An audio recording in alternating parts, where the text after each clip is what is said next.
Welcome back to rSpace for another out-of-this-world story. In this episode, we talk about a couple less than stellar wives. The first one? My wife moved in with her boss days after we agreed to divorce. My wife and I have been married for 13 and a half years, together for 15, and have been friends for almost 20. She has worked for the same boss for more than a decade.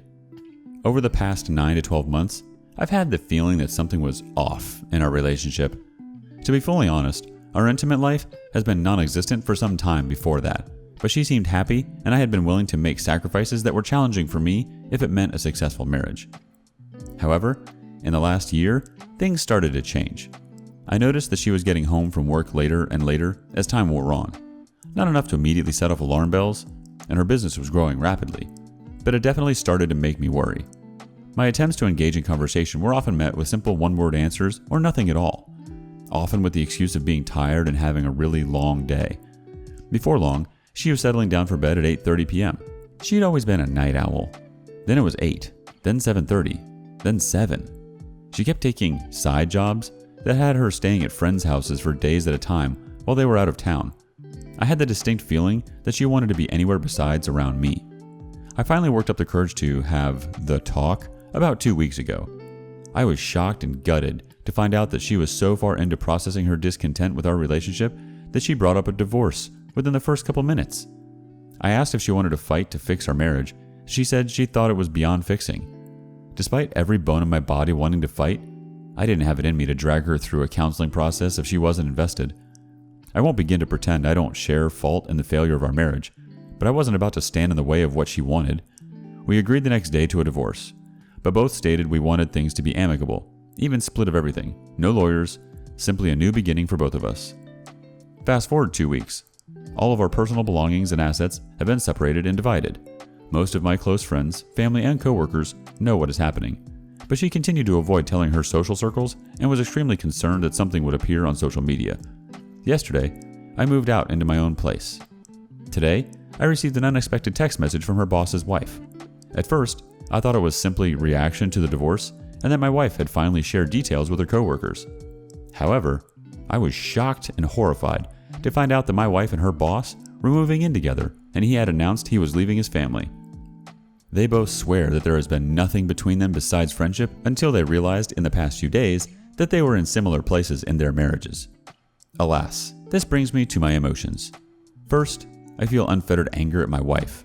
I confronted her today, and she admitted she has been checked out of our relationship for years, but instead of telling me she wasn't happy, she chose to wait until I was also unhappy. Despite her assurances to the contrary, I also feel an extreme sense of betrayal and deception. No part of me believes the claim that her relationship with her boss is new, emotional or otherwise.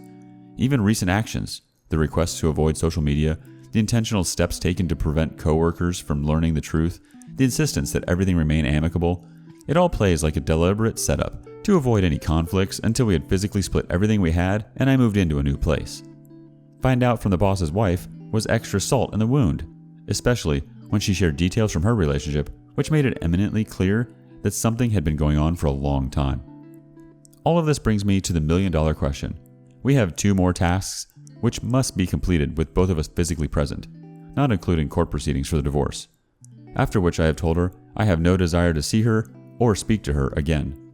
Every part of my being wants to yell, scream, rage, and unload every emotional broadside I have in order to tell her how I feel. But will that do more harm than good? Do I swallow my pride one last time and say goodbye to my friend of 20 years with the restraint and respect she frankly doesn't deserve? I don't know. Let's see what the community says. Partner has sad HD? I think you should tell her how you feel. I'm not saying you have to go crazy batshit on her, but you should tell her everything you want to say, and if it comes out harsh and heated, then so be it. As long as you don't do something that would get you in trouble with the law. You can do it without stooping to her level and calling her names. Go for it if it makes you feel good. This is for you, not her.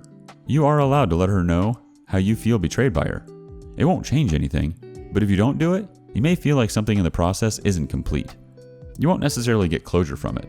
That term gets tossed around a lot, because you won't emerge from it feeling like you understood why she did what she did. But sometimes, it is a necessary part of the process. I say this because my situation is similar in how I found out about the infidelity after my partner and I broke up. I chose to deal with it on my own without confronting him because what's the point? We were already broken up for a few weeks by then. I chose to take the high road, but I always felt like I had something to say to him and that we had unfinished business. So, after a few months, when I went to get my things, I asked if we could talk. I didn't go crazy on him.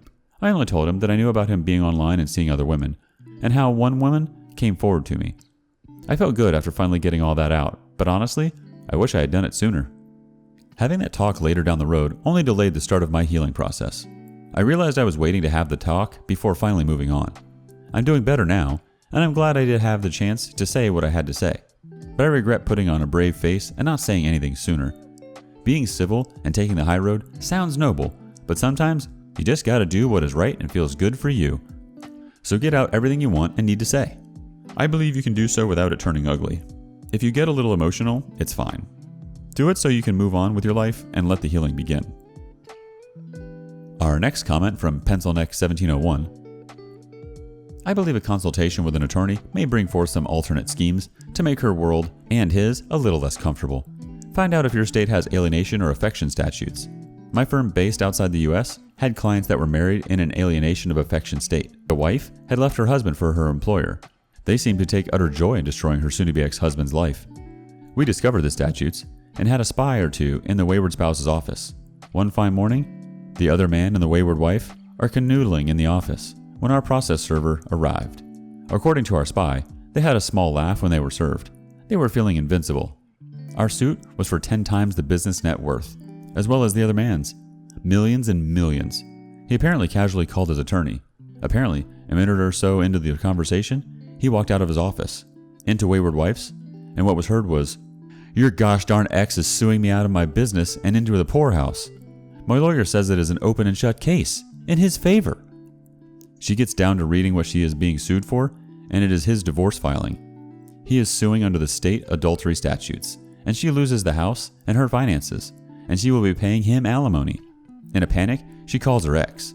He laughs in her face. A year and a half later, the company is shuttered, and betrayed husband is liquidating its assets. It was sold off to the largest competitor.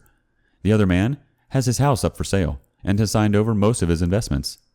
The wayward wife moved in with her parents. Her new relationship ended 2 to 3 months after being served, and a second after, her ex-boss requested that she no longer be in his presence. Of course, she darkened her ex-husband's door, asking for forgiveness and a second chance. Apparently, he would have to give back everything that he won in the lawsuit, so he told her to get lost, which ended with her signing herself into a psychiatric facility.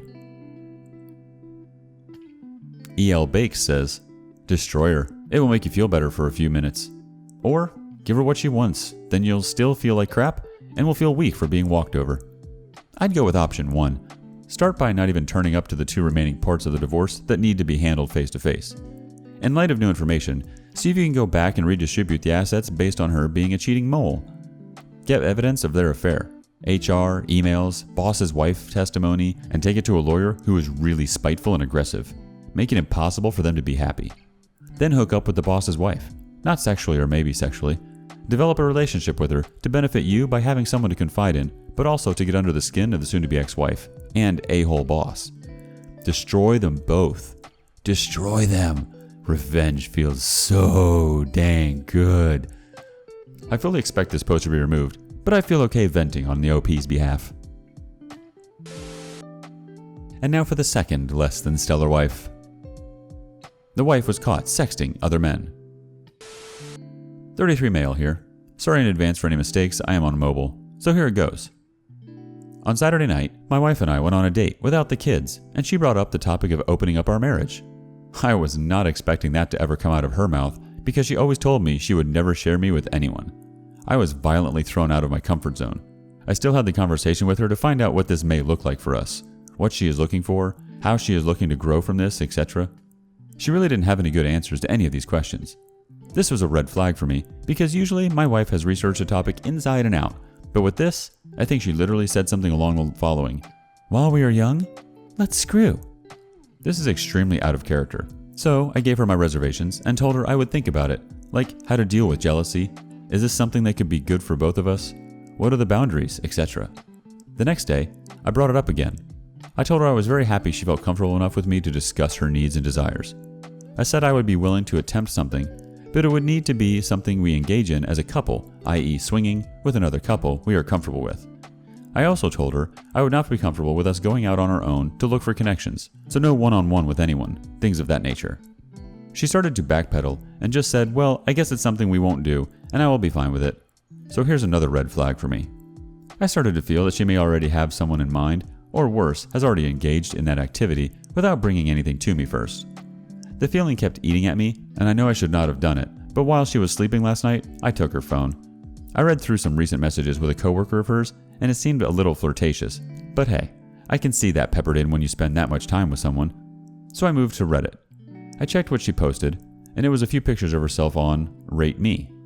The comments seemed fine. She is beautiful and got wonderful ratings.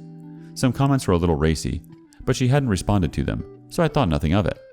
Then I checked her dad's, and wow, I almost wish I hadn't. There were loads of messages from other guys. She was flirting, they were flirting. Then in some of them, probably 5 or 6, I could tell they were more. There was flirting, and some pretty erotic stuff, ending with them swapping Snapchat info. With everything being deleted on there, I have no idea what she actually sent. She admitted to flirtatious messages and a couple of nude shots of herself.